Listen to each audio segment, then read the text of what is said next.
Court Roundup, DeCastro, Wallace, and Wrangler. Our late Sunday morning started with a note from Reddit user Lori3040, who indicated that Michael Fraudit Wrangler Kiser was transferred from Oklahoma to the Etowah County, Alabama, jail this morning. According to his Vine listing, he was booked in at 1:30 a.m. Central Time on Sunday, February 16, 2025.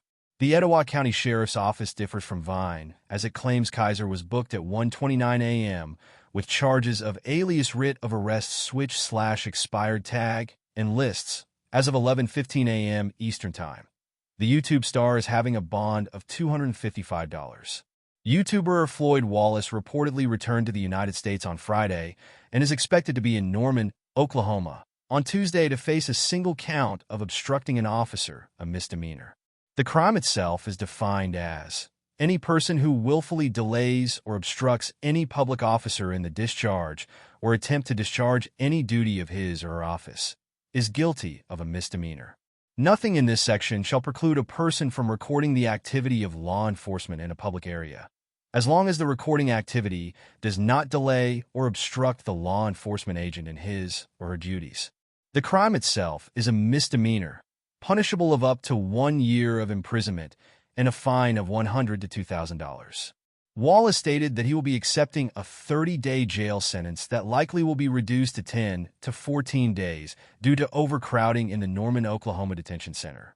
He did not share what his expected fine will be. Finally, Jose "Chili" DeCastro has not won, but 2 court hearings set for Friday. His lawsuit against Kate Peter has 2 hearings set for the same time on Friday, 8:30 a.m. Pacific Time, to hear a motion for sanctions and to hold a trial-setting conference. The sanctions hearing is interesting as defendant Michael "Blue Bacon" Piratini is asking for new sanctions against DeCastro for failing to properly take part in the discovery process. DeCastro again essentially offered gibberish answers to Piratini's discovery inquiries after being ordered by and sanctioned by the court for failing to take part in the process on multiple occasions. This time around, there may be some weight to the hearing as Piratini contends that he was not awarded complete summary judgment by Judge H.J. Ford III last fall, as he could not make a case for the final charge against him being dismissed as DeCastro knowingly and willingly ignored the court's orders to provide discovery.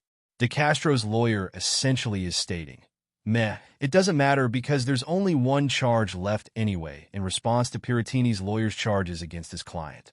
The case could theoretically end with a ruling against DeCastro on Friday, after DeCastro has done everything in his power to drag the suit out over the past 2 years.